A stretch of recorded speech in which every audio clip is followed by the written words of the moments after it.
If you own or operate a factory in the United States in 2024, chances are you either are already using TN visas or you're looking into them.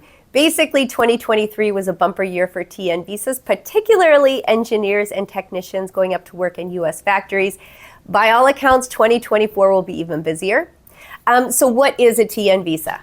Now, a TN visa is a work authorization created through a free trade agreement between the United States and Mexico and the United States and Canada. Basically, it's a quick way for employers to bring in workers from either Mexico or Canada for specific types of jobs.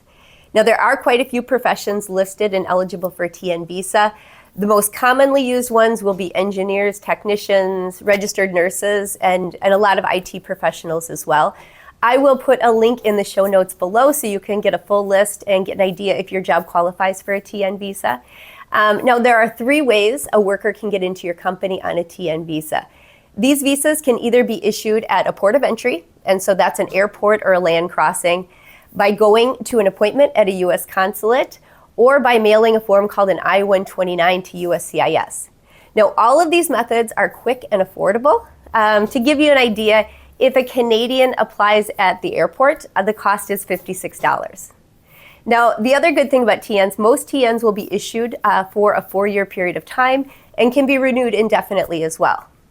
Really, once employers start using TNs, they rarely stop because they're easy to process, and particularly when the workers come from Mexico, the retention rates are just sky high. So that's the rundown on TNs. Give us a call when you're ready to begin your TN journey.